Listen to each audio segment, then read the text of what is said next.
Welcome in, everyone, to It's Official, our weekly banter show where Jeff Siegel and I take on 5 hot topics and play stewards, if you will, on the truth or fiction of what we've seen on the racetrack over the past weekend or so. We're here with First Bet and Express Bet, and we do it every Tuesday. Of course, we've got our Friday handicapping podcast, First Call, if you like to pick winners as well. So a little double offering for you each week. This is a really fun show to put together, and I know Jeff puts his time into trying to figure out and make sense of the previous weekend. So I'll try to guide him through that as well and add some of my own opinions as we have 5 topics this week that span Breeders' Cup divisions across the 2-year-olds from across the globe and looking back at a great champion from the Triple Crown series of yesteryear who passed away this week. So, Jeff, without further ado, welcome in. Yeah, it's a good weekend to look back at as we get closer and closer to Breeders' Cup championship weekend at Santa Anita this year. And most of the horses that will be running in the Breeders' Cup either have no more races left. They're just going to train right up into it, or they got maybe one more prep, whether that's at Aqueduct or Keeneland or Santa Anita, just to find out whether they're worthy. And then races that we have to evaluate. And we saw quite a few last week, not only here in the States, but overseas in Europe that will have a great impact on who runs and who might win the Breeders' Cup 2 months down the road. Well, let's go to our topics now. First up, we're going to look at the 2-year-old colt division, the pecking order of the 2-year-old colts, because we had the Del Mar Futurity now in the rearview mirror. That was run on closing day Sunday, where the turf and surf meet at Del Mar, and it was much like we saw earlier in the meet. Prince of Monaco completing a Bob Baffert exacta. Miramari leads a length and a half. Prince of Monaco now hooks off the rail and comes after him. These two have it to themselves with a quarter of a mile left to run. Miramari on the inside, but Prince of Monaco still in cruise control, and Prince of Monaco takes the lead. Miramari's tough, tries to battle back at him. Prince of Monaco a half now. Miramari's all hot, but Prince of Monaco too good. And Prince of Monaco and Flavian Pratt win the run happy Del Mar Futurity. So that's 7/8 of a mile. Of course, we go to the Breeders' Cup at 1.16 and we have to go around a second turn. So maybe an advantage to the horses who have that final round of preps in the Breeders' Cup 2-year-old division, where you've got races like the Breeders' Futurity around 2 turns. You've got the American Pharaoh at Santa Anita at 1.16 around 2 turns. At Aqueduct, they'll run the Champagne. That'll be a 1-turn mile there. However, Jeff, do you prefer the 2 turns or do you like the West Coast? I mean, there's some advantage for this horse to be locally stable when the Breeders' Cup is at Santa Anita this year. You got home field, even though you don't have 2-turn experience with Prince of Monaco. Yeah, and that's the concern with Prince of Monaco. He's by Speightstown, an incredible stallion, but they don't always run as well 2-turning as they run around 1 turn. A lot of them are best 7/8 to a 1-turn mile. And in watching Prince of Monaco's race here, I was a little bit deflated because he'd won his first 2 races so impressively, and he'd run so fast. He'd earn a triple-digit buyer number. And what you like to see with 2-year-olds is as they progress over a distance, whether it's 2 turns or even an extended sprint, you'd like to see the speed figures maintain themselves. If they don't get better, okay, but if they don't want to go and then all of a sudden start dropping. And Prince of Monaco wasn't nearly as dominant as he was here, as he had been in his first 2 races. His buyer number shrunk considerably. And he beat a Miramari, who's now a 4-race maiden, and there was nothing behind him. So I don't think this proves anything to me other than he did not duplicate the performances that he had previous. So I think there's a little bit of a question mark here. Obviously we get the benefit of watching him train now here at Santa Anita, so we'll know how he's doing there. But I was almost ready to concede the Breeders' Cup juvenile to him, and now I'm not so sure. In fact, I'm not even so sure. I don't prefer the East Coast version of him, Locked, instead. So although Locked does not have the resume, he's got a maiden win, whoop-de-doo. But I think when you're talking about going 2 turns, that's where they separate themselves. And right now, if I had to choose one, I might be tempted to choose Locked over Prince of Monaco based on the distance factor.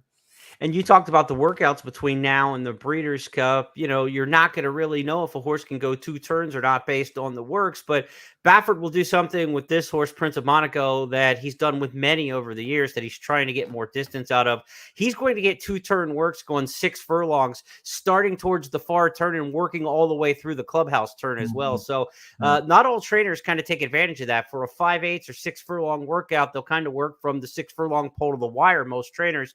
Baffert will start him into the turn, time him from the pole all the way around to the second turn into the clubhouse turn then, and try to get a little 2-turn emulation out of it, 2 lead changes, that sort of thing like that for the runners. So look for those workouts. You'll be able to follow them on XBTV as we lead up towards the Breeders' Cup. And, of course, Breeders' Cup's main news feed will have all the final workouts there, Breeders' Cup week. We'll find out if Prince of Monaco can go around the 2 turns. Jeff mentioned a horse named Locke, the horse we previewed as one of our stars of tomorrow here on It's Official a couple weeks ago. An impressive winner at Saratoga for Todd Pletcher, maybe the beast of the East. And, Jeff, if we looked at the 2-year-old picture right now, there's only been 5 graded stakes races in the country. The North American Graded Stakes Committee is pretty stingy with their grades in the summer. It's either Saratoga or Del Mar. There were 3 at Saratoga, the Sanford, the Saratoga Special, and the Hopeful.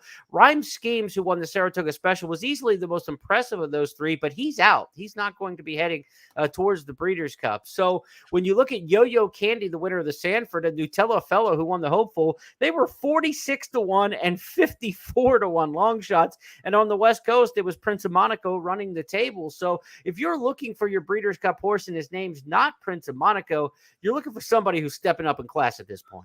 And that is Locked. And you're right about the races at Saratoga. One thing, I think they had some good colts there. There just wasn't as many as we're used to seeing. The hype factor was on vacation, apparently.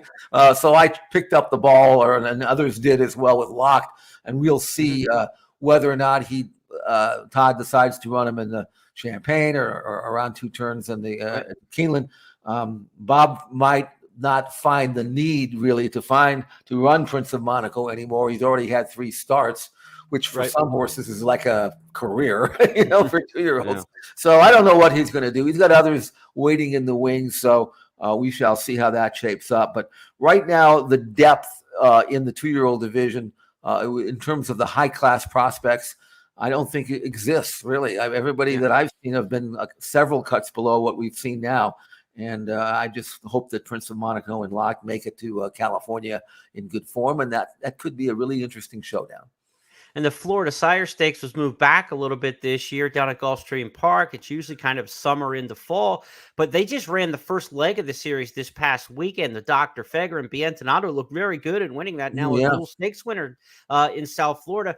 But that series now kind of extends through the Breeders' Cup and into December. So I don't even know if you've got a horse who's eligible for those good Florida bred purses that you're even looking Breeders' Cup. So the Florida Sire Stakes may actually purge a horse from the Breeders' Cup Juvenile who normally would run that way, because now the main event, the big one at the end of the series, is after Breeders' Cup. So it's kind of an interesting placement on the calendar. And so as we're looking for horses somewhere, right, we're either trying to pull them out of the maiden ranks.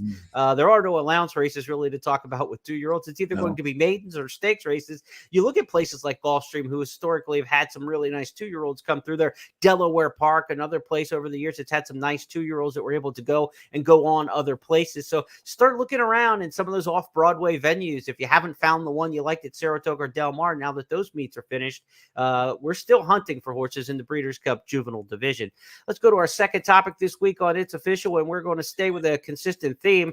We want to find out the pecking order of the 2-year-old fillies, because the Del Mar debutante was run this past weekend at Saratoga. And while maybe we were left a little bit wanting with the performance of the Del Mar Futurity, Tamara didn't leave a lot of doubt in the fillies division in the debutante. She was a lot more satisfying to the eye. It's Tamara who gets the lead and going nicely, ears pricked. Now she twitches her ears and Tamara's full of run. Tamara opening up to lead by 4. Laurent comes out of the pack now to make a race of it on the outside, and behind that is Chatala. They're at the top of the lane now, and it's still Tamara in front and going along comfortably by 3. Being chased gamely by Laurent on the outside. But just look at this girl go. Tamara and Mike Smith could not have been more impressive. They win it impressively, a big 7-8 lengths in the end.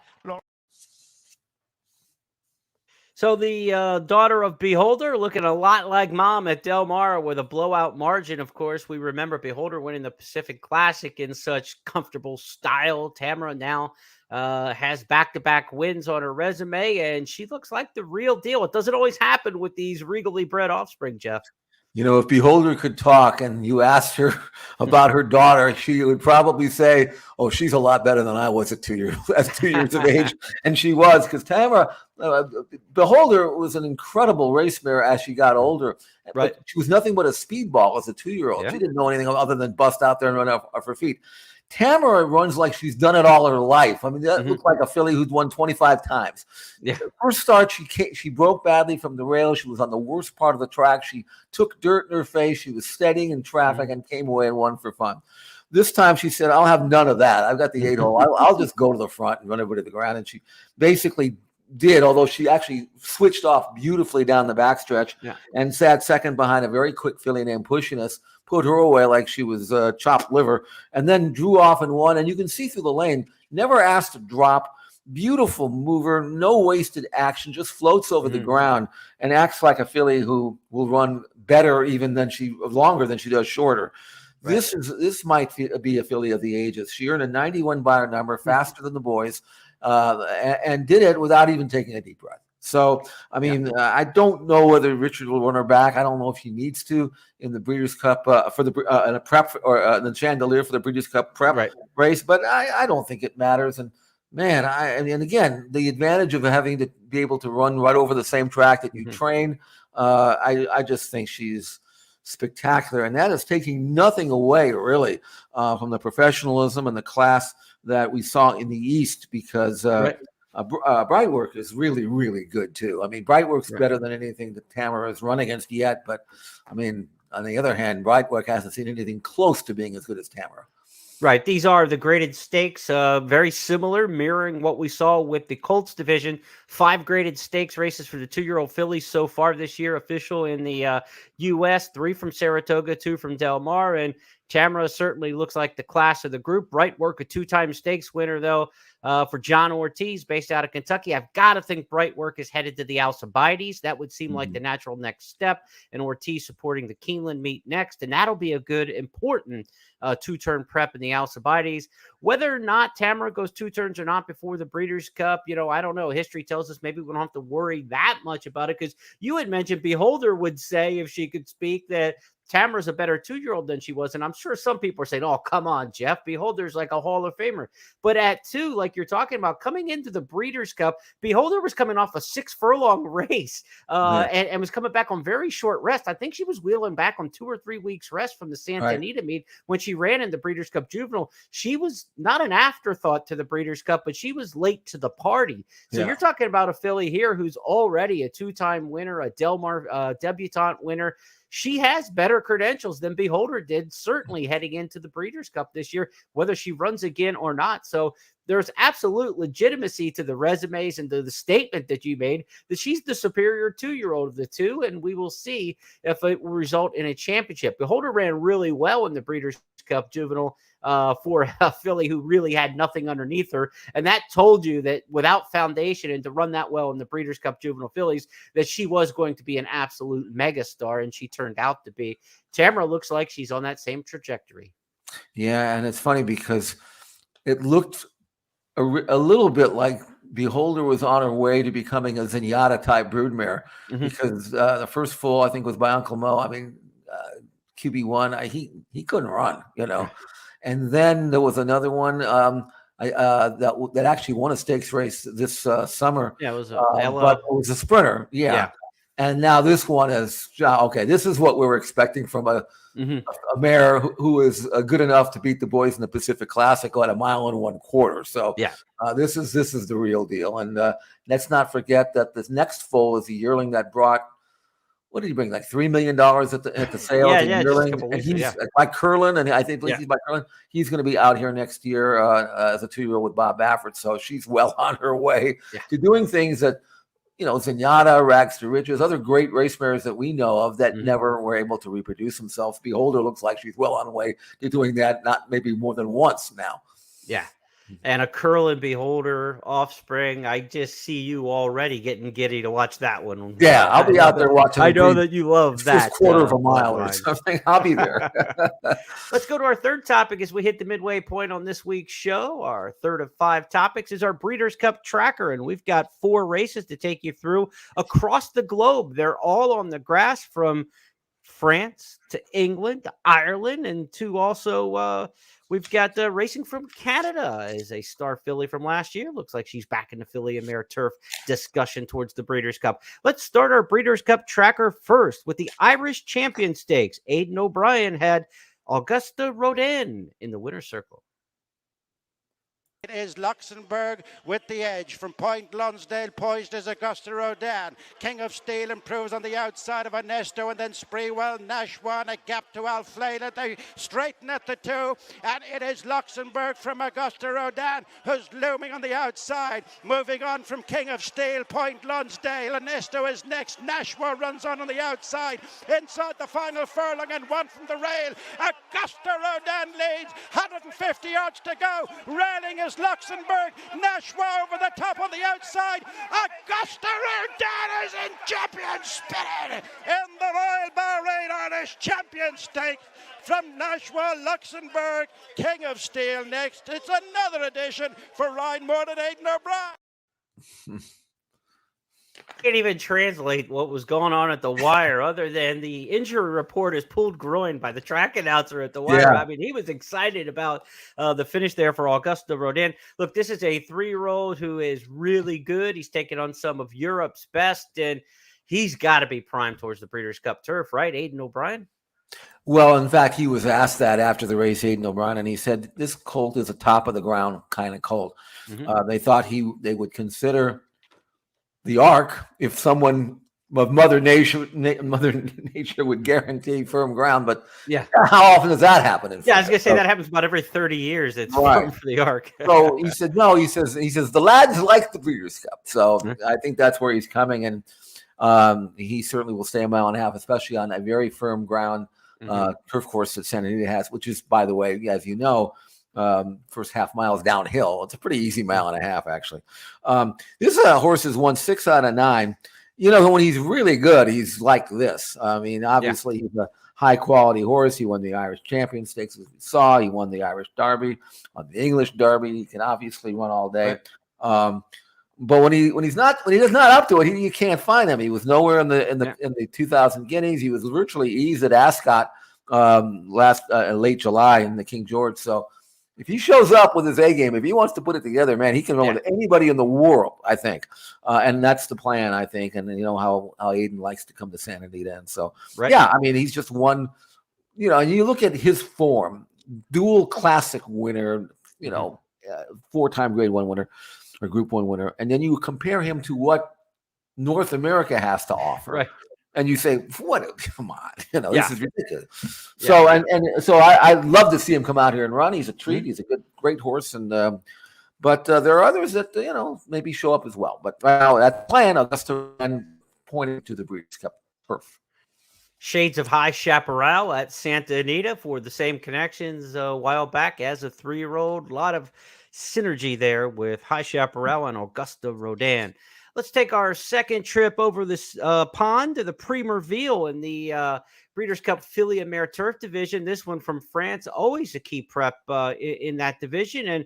And these fillies will be back on Arc Day a lot of times. Fillies and mares come back out of the Prix Merville and run on the Arc undercard. So let's take a look at Warm Heart, who got it done from the inside. Warm Heart, one off the rails, is coming through with a challenge to go past above the curve. Behind those is Blue Rose Sen. Mellow, the grey down the outside, coming with a challenge as they head down towards the last 200 metres. Mellow is coming home strongly. Warm Heart is battling on with her, though. It'll between this pair. Warm Heart in the dark blue colours and James Doyle have won. Mellow be beaten about a neck in second. Sea Silk Road has finished off strongly and has probably grabbed 3rd position from possibly in 4th Rue Boissonade. So another 3-year-old making noise against the elders overseas in France's Prix Vermeil. This is What, a daughter of Galileo. You know they will run all day. And Warm Heart, Jeff, certainly if she wants to come over for the Breeders' Cup Filly Mare Turf, this could be a throwdown in that division. Yeah, if she's coming, and Aiden O'Brien, who's going to bring the colt, might as well bring the filly with him, right? As I said, that's the goal. That's the plan for Warm Heart. She's won 5 out of 8. This was her second consecutive Group 1 win. She'd won the Yorkshire Oaks prior to this at York, and she'd also had won at Royal Ascot. So, I mean, again, you look at the form that this filly has, and you say to yourself, she's world class, and she likes firm ground, and she's coming with a trainer who's already going to bring a bunch of them. You know that. He might bring 10 or 12. And she will be one of the major players in the Breeders' Cup Filly and Mare Turf at 1 1/4 miles. And there will be others as well, including the next one we'll talk about in a minute. But the Euro Invasion this year looks typically strong, maybe even stronger than average. And if Warm Heart shows up, she will be very tough to beat. Yeah, let's go next to another one from the Matron Stakes in Ireland. Irish famed trainer, Hall of Famer Dermot Weld. He's come over here and won big races in the past. He could have one for the Breeders' Cup Filly and Mare Turf named Tahira. She's been good all season, and she was still good in the Matron Stakes. Running on is Rogue Millennium, Just Beautiful, chased by Tahira. Tahira on the stand side, draws level with Just Beautiful, then away from Rogue Millennium, and it's Tahira who leads deep in the closing stages, is going to win her 4th career Group 1 in the Matron for Chris Hayes and Dermot Weld, as Chris smiles for the cameras. Rogue Millennium and Just Beautiful followed in 2nd and 3rd. How you win looking like you're having a good time. I mean, she was just bounding beyond the wire there, the ears up and a bounce about her. Like it took nothing out of Tahira, Jeff. She's maintained strong form for a long while, and if she can keep it going a couple more months, you could see her in the winner's circle of the Breeders' Cup Filly Mare Turf. Easily, you could. She's won 5 wins out of 6 starts, 2nd in the Guineas, and that was the only defeat. But she just wins this race at Leopardstown left-handed. And she'd won the coronation at Royal Ascot. I mean, she's just an incredible filly, as was her half-sister, who we all remember winning the Breeders' Cup Turf, beating the boys. Tarnawa did that a few years back. So the pedigree is there. The form is certainly there.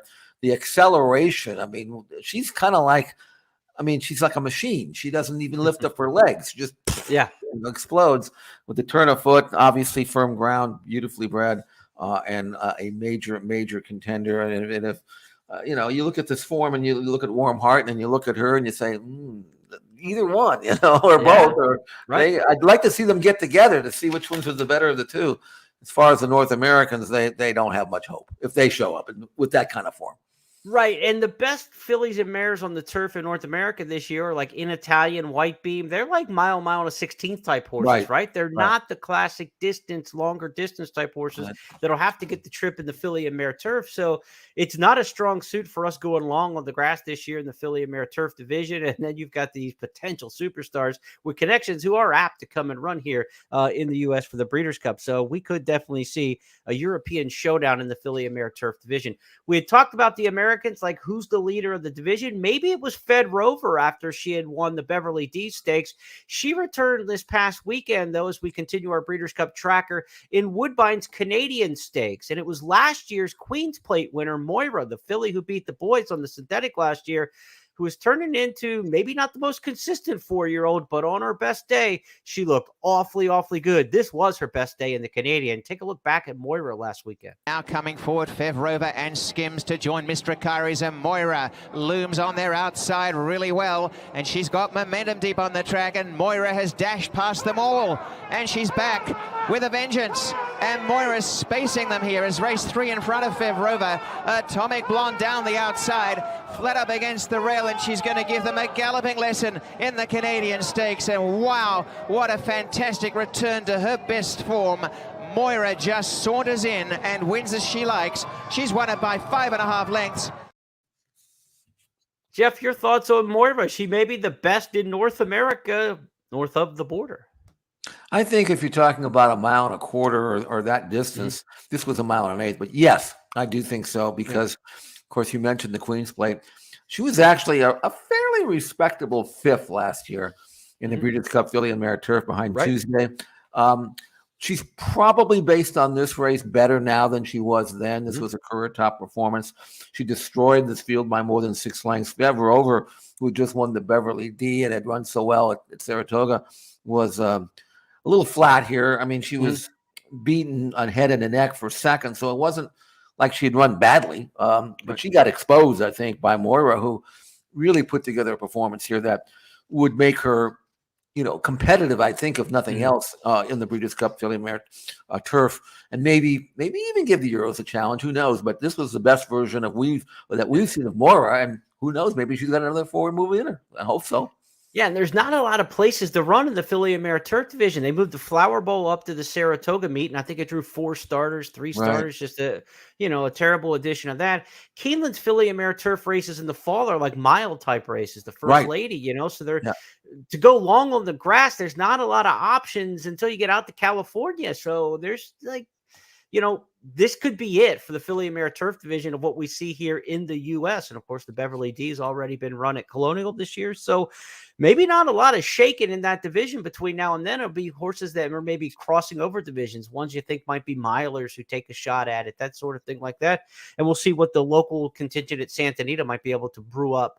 That Filly and Mare Turf division in Southern California just kind of trades places, right? I mean, they just kind of go back and forth, knocking heads with each other. With the older fillies and mares out there. Closing remarks, one again.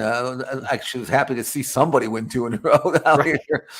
She did it when she won the Maybe last weekend. But I mean, as admirable as that Calbred filly or mare now is, I mean, there's a wide gap between who she's beating and who she'd have to beat if she went to the Breeders' Cup Filly and Mare Turf. Let's go to our 4th topic this week. We get off the Breeders' Cup tracker and talk about a horse who ran well in the Breeders' Cup when he was runner-up to Macho Uno back in the 2000 juvenile, but it was 2001 where Point Given made his hay. Point Given passed away this past week. He had been a longtime resident of the Kentucky Horse Park. Back in 2001, he lost the Kentucky Derby, but he won the Preakness, and in the Belmont Stakes was absolutely a buzzsaw that day. I had the pleasure of being on hand and being trackside and watching him run by me. Let's give you fans out there a chance to watch Point Given at one of his very best. Maybe the Travers was even better, but he was fantastic in the 2001 Belmont. Derby winner Monarcos, who's starting to hit his best stride as the field hits the quarter pole. Invisible Ink is coming through an opening on the inside, but it's Point Given who comes roaring off the turn with a widening lead. He's pulling away to lead by 5. He's pulling away to lead by a half a dozen lengths here at the 8th hole. Then it's A.P. Valentine, followed by Monarcos. Dollar Bill is moving way too late. Here is a powerful, compelling performance by Point Given. He is under the line to win the Belmont by 11 lengths at the finish. Sensational effort here. A.P. Valentine finished 2nd, and Monarcos was 3rd. Seconds after that, Jeff, I was being shaken down by the Secret Service. The story there is President Bill Clinton, former president at the time, was in the crowd that day, and he's walking by the winner's circle proceedings, and I'm with NBC and ESPN doing the post-race shows, and somebody's yelling in the headset. I think it was David Bruner, the producer at the time, "Somebody get Clinton! Somebody get Clinton!" And he's walking right by me, so I took the effort to step forward and try to ask Bill Clinton if he would get an interview with Jack Whitaker, who was doing the ESPN post-race show at the time. And the Secret Service guys with the earpieces and such grabbed my arm, pulled me away. I got a 2-hand handshake from Clinton. He said, "Sorry, I can't do it," and moved on. But I almost got roughed up by the Secret Service after that race. Well, that's a good distinction there. I had a equally unique distinction in that race because I didn't have Point Given. I didn't own Point Given, but I did own the last place finisher in that race. Is that right? Dr. Greenfield, who managed he managed to lose the race by 74 lengths. That may be a record because usually they put ease down, but for some reason they put the actual margin of victory, which was kind of not really accurate because he kind of walked the final 16th of a mile. But I remember watching that race because, I mean, we had bought that horse of Europe. He's only 19-1. When I say only, it's only when you consider how heavily back Point Given was. And I stopped watching my horse about the half-mile pole because I said, I don't think we're going to catch beat Point Given.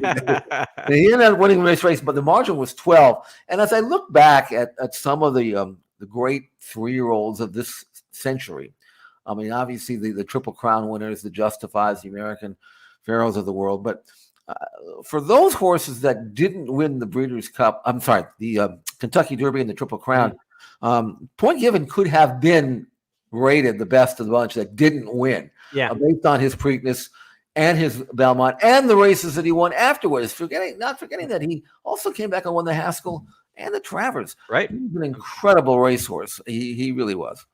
I was blessed back then that year. That was my second year. I started in 2000. 2001 was my second year with all the TV. And that's back when the NTRA was buying a ton of TV time all around the country and through Winter Communications in Tulsa. So we were broadcasting like every big race and had the pleasure of doing all 3 of his Triple Crown races, had the pleasure of doing the Haskell and then the Travers, where he was absolutely phenomenal.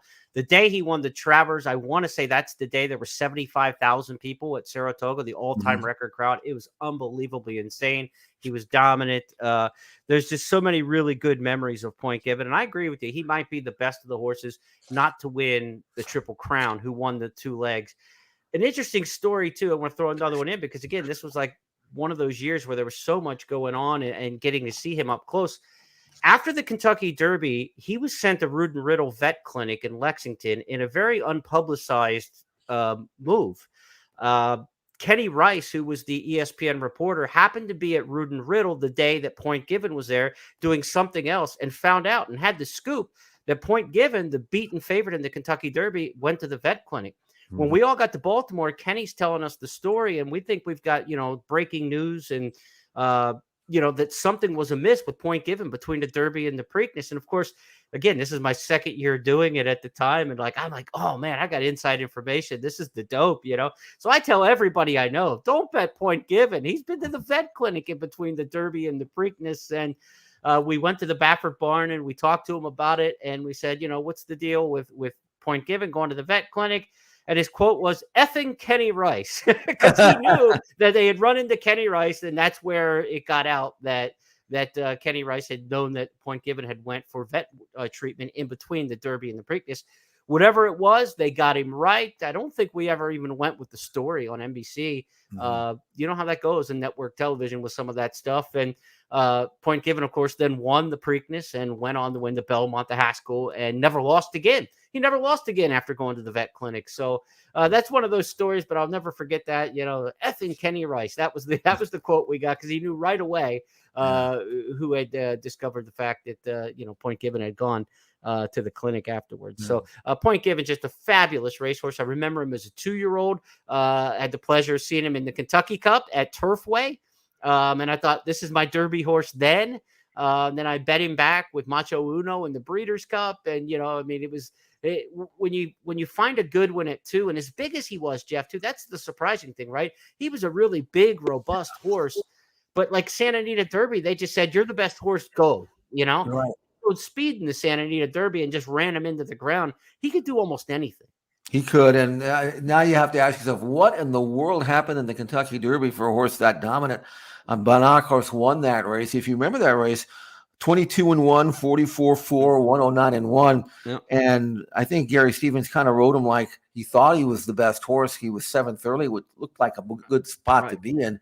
He put him into a drive into the far turn, wanted to avoid traffic. And the horse actually ranged up and at the mile pole actually was ahead behind it and flattened out and probably moved too soon into the teeth of a hot pace. And if you remember that race, the winner came from 13th. That was Monaco. Yeah, right. Visible Ink was like 9th early. And so it was one of those races where it was just one of a race where if he just waited maybe a little bit longer, he could have punched it in late and won the Triple Crown. And of course, if I'm looking at his statistics here, he'd won prior to the Derby, he had won his previous 3 in a row, including the Santa Anita Derby, and then he was 5th in the Kentucky Derby, and then he won his last 4 before being injured. So, I mean, other than the Kentucky Derby, he was incredible. And, I was actually surprised, even though he didn't have the fanciest of pedigrees, but Thunder Gulch and all that. But I thought he'd be a really good stallion, and he really wasn't. I mean, he had some nice horses, but nothing that would even remotely lead you to believe that he was as great a racehorse as he was. He just didn't have it, and that happens to some stallions. But we're not judging him by his stud career. I'm judging him by his race career, and especially his 3-year-old career. He was spectacular. And back then, you think of the Baffert horses, none of them did go on to big stud careers. Silver Charm, the Real Quiet, War Emblem. None of those horses really turned out. Congaree. It was not until American Pharaoh, Justify, that Baffert started getting some serious stallions out of, some of his really successful Triple Crown type horses. So Point Given fell into that same mold of great on the racetrack, but never kind of reproduced himself. Just a great life. I mean, you talk about a horse, 2001, he was foaled in 1998, 2001 Triple Crown Series. Here in 2023, passing away at the age of 25 years old. So Point Given lived a long and fruitful life, and Kentucky Horse Park visitors were certainly gifted to have him there as a horse to reminisce about, because he was really one of the best horses of the current millennium, 2000 forward, one of the best we've seen. Let's go to our fifth and final topic. Maybe we'll find a star of tomorrow. That's what we try to do each time.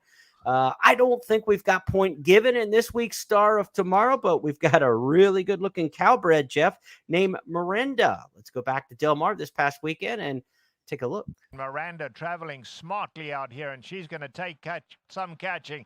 Let's see, there's no danger with an 1/8 of a mile to go, and Miranda well clear. They would need to sprout wings to get to Miranda and Mike Smith, absolutely cantering home. Safa will finish up in the second spot. In behind that was Asada Fries in third.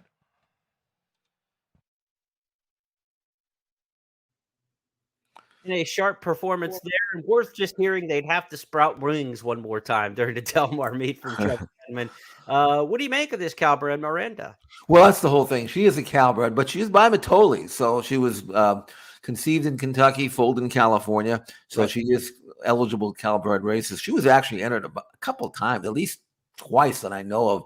Earlier in the year, one time was, I think it might have been on the grass and they took it off or something. And the other one was also eligible. I mean, she was on there also. So finally gets a chance to run. She had trained like unbelievably well earlier in the season. She was left at even money and she won like it. And she ran fast, 103.3. Did it easily. Again, a beautiful mover, good athlete. Ran much faster than the Hot Shot Colts race an hour later. So the number was strong.